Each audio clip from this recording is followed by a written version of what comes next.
Now this video is a step-by-step instruction manual where I go over every little detail and every little bit that you need to know, because I'm not going to skip over anything here.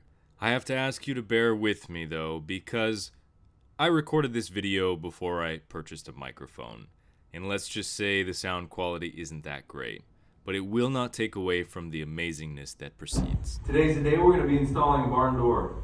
So what I like to do when you get started is to lay everything out. We've got our anti-jump discs, the bolts that bolt this up. You've got your lag bolts, and that bolts this rail into your wall. In this case, your header. So if you have perfect framing and you have blocks behind, you don't need a header.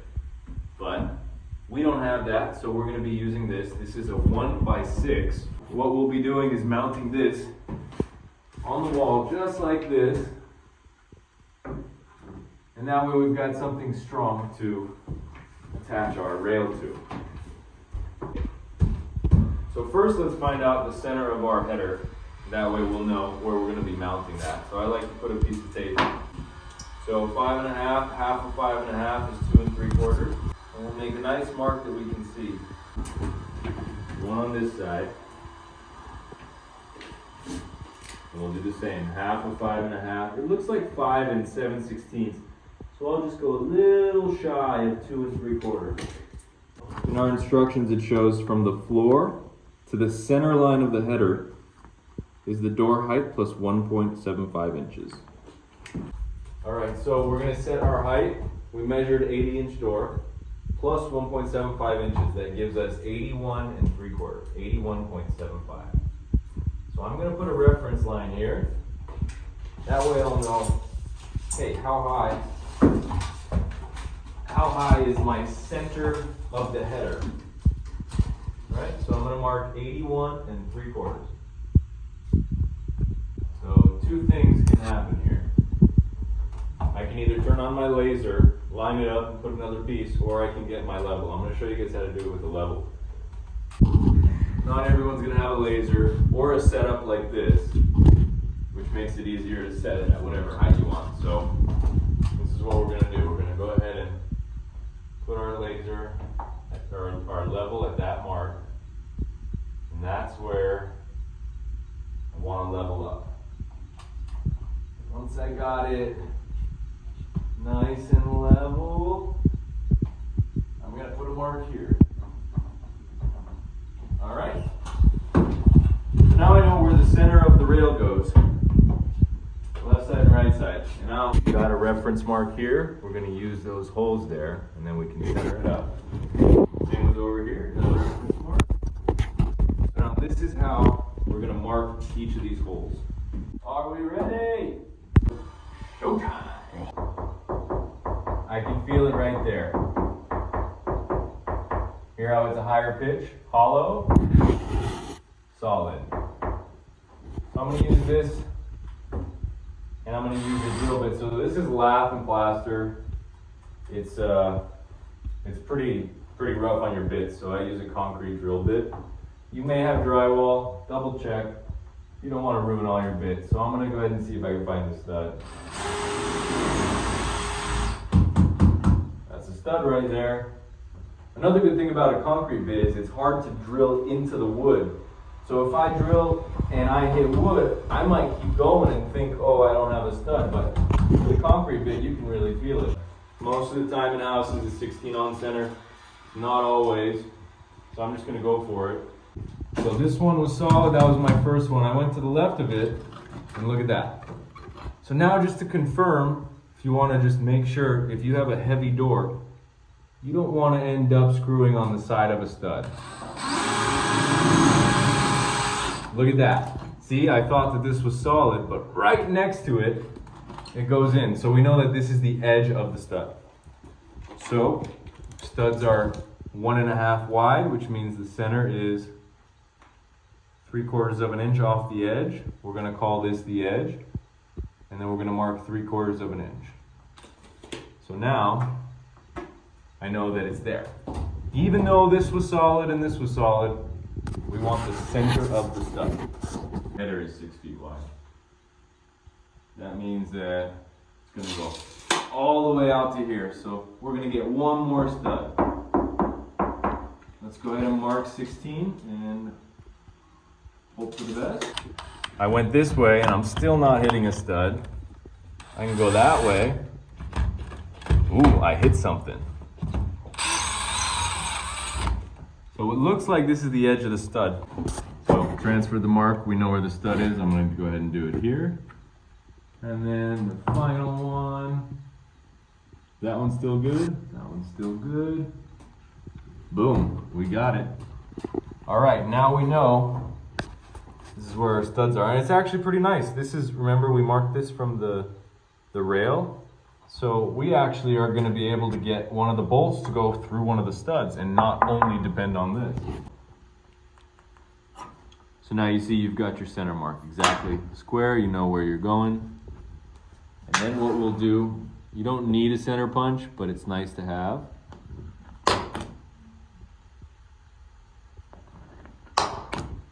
All right, let's go to the next one. Line up with your top mark. We're going 1.5. And if you want a reference so you don't forget, put a little mark on your square. Then you'll know, hey, I'm going to 4 and 1.5. Here's my 4. And there you go. Same thing. Punch it.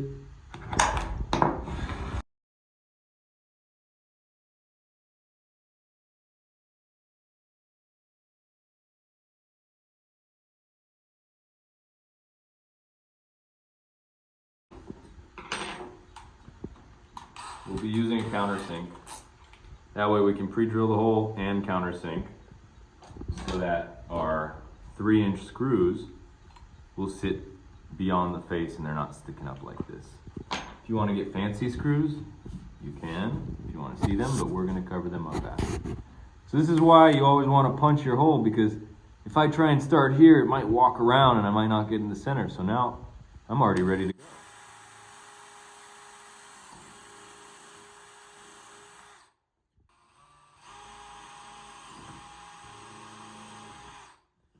Before you do all of them, double check and make sure that, see that's about flush, that's good. The one next to it doesn't look as deep. Yeah, it's not totally flush. I'm gonna wanna do that a little bit deeper.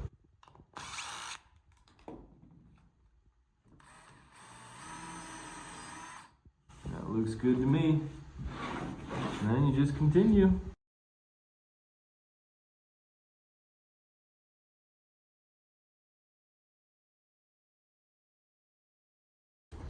Found a good shank here. That's about the exact size. That way I can guarantee it'll land in the center. I'm not going to drill through with this. This is too big for the lag bolt. But I'm going to use it to center my holes. That's it. And we'll go to the next one.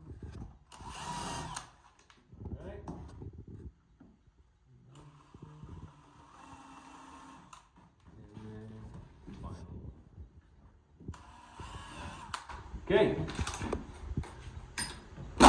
You want to pre-drill because if you lag bolt into here, you're just going to split your wood. So check the shank of your bit. It should be a little bit smaller, maybe even the same size as the shank behind the threads.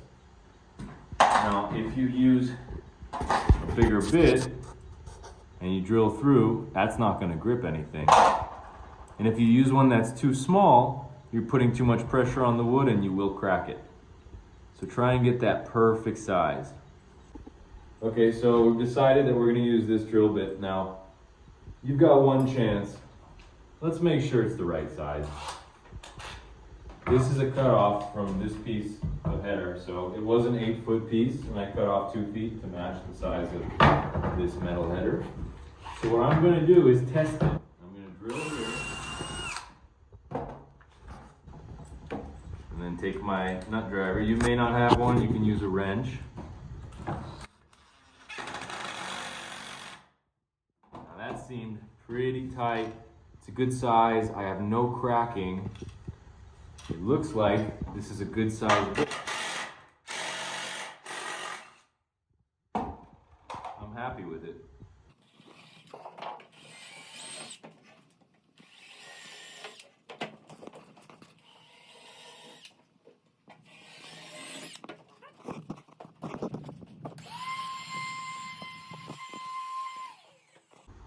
We're going to put a clamp right about here. That'll help you hold it.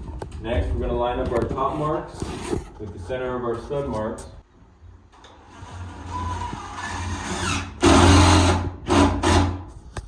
Don't fully tighten it yet. I would suggest pre-drilling. Let's get it right where we want it. Center mark, center of the laser. Throw a little pre-drill in there. Start it now. Look behind. You want that to line up with your hole. Now don't fully tighten it. Get it close. Not bad, not bad. About there looks good. Our center holes are lined up with our lasers, so we know that we're good to go. And can you see that bubble? What a beauty. Don't tighten it up all the way.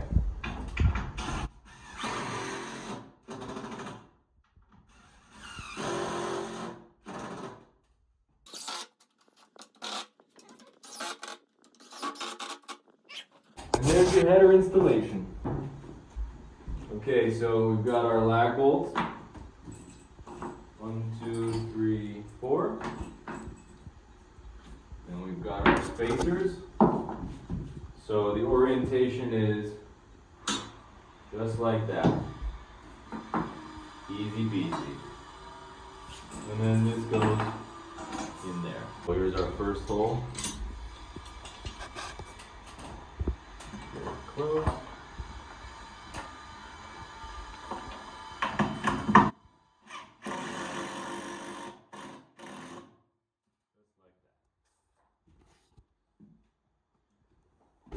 And work your way from right to left or left to right. And keep it loose so you have space. Right where it needs to be. And we'll go for this one.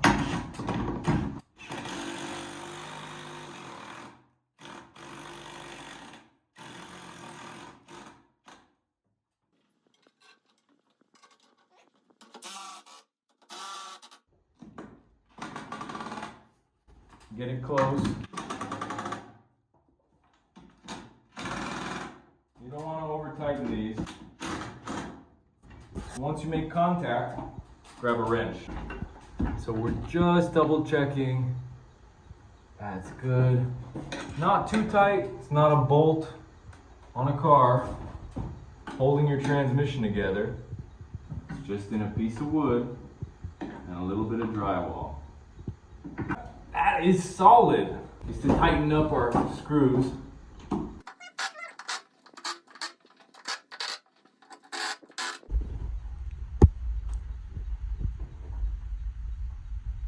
going to be mounting these to the door. So it says in the instructions minimum 2 inches from the side. So I can use this as a reference and I can align the top and the sides, and then I can punch. Make sure that's still aligned. Okay, and I'll punch this one. Seems to be fine. It's pretty lined up. There's a cord here, so it won't. Yeah, that looks pretty center. Alrighty, and we can put this guy here. If you want to double check again, I like to double check things 5 times because I don't want to have to redo it. And that looks good to me.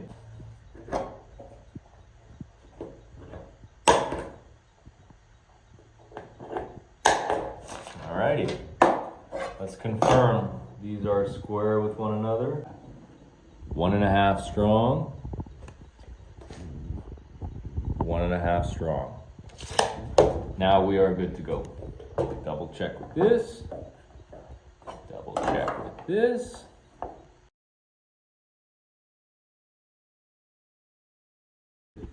Figure out how big we need to drill these holes. We already pre-drilled our small ones. Now it's time to drill a bigger one. Looks good. Here's another cool trick. You can put your bolt into the hole that you got your drill bit if you have a set like this. And you can see, you know what? That looks like a good size. Not too big, not too small. I have a little bit of room for adjustment. I'm happy with that. So, all right, now we're ready to go. That's it. Don't drill all the way through. Same with this one. We'll just go up about that much, and then we'll go down. So you want to put the head of the bolt on the back side of the door. That way, as you're sliding in and out, you're not rubbing this along the wall. So we're going to go ahead and put the head of the bolt on the back side of the door.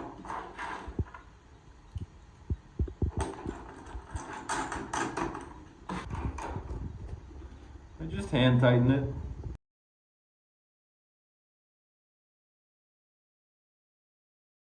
Whichever side your rail is mounted to, that's the side that the screw should be on.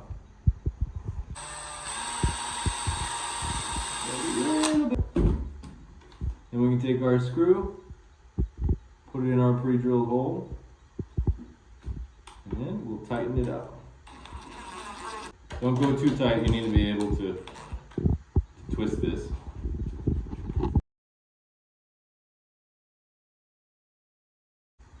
There you go. All right. Now both our cams are open, ready to go. Nice and easy. The reason we have these discs, see right now without the disc, it can pop off. You go ahead and flip these discs over, it does not come out. And that's the purpose of these. They're called anti-jump discs. Turn them in, that way it's not coming out. Next we're going to find out where the door is going to stop. I have a little bit of a situation here where these are just really inconveniently placed. So I'm not sure where I want to stop yet. The door opening is 21 inches. The door itself is 28 inches. So from 21 to 28, that's 7 inches. Half of 7 is 3.5.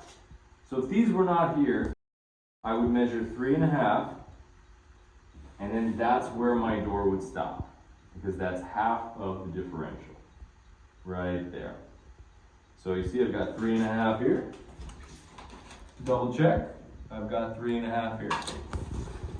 But because we have this awkward situation, I think I'm going to stop the door right here. See? Okay, so next step are these stops. Here I've decided I'm going to want to put the stop about right where this switch lands. Not too tight, just tight enough. Well, I'm going to put the stop here. We're going to take this, take this out. Don't let that fall on you. Slide it on over. That's it. Let's set it, let's say a couple inches past. Looks good to me. Tighten these guys up. The final thing you're going to want to do is your slide on the bottom. This kit here gives you two different options. Outside stops, outside slides, an inside slide. Okay? So if you were to do the inside, you need to route a very thin mortise or a rabbet underneath your door. We're going to decide where we want this door. Now, set your level on the floor right about there. Perfect. So hold on to it. If your floor is covered up, you can go ahead and make a mark. You see that reference mark? Now that's how we know that the door is sitting plumb. So we're going to be using the outside guides, and we're going to place it right here. Double check. When you go to your opposite stop, it stops and it doesn't go past. When you open it, It's then passed and your door will flail. You don't want flailing doors. Stop, and that's where the door stops. Go to the other stop, that's where the door stops. So you can put your guides anywhere between these two marks. See that? I made the mark here where the door stops, and then made a mark here where the door stops. And that's all there is to it. I mean, there's a lot to it. So that's a lot that there is to it. Thanks for watching.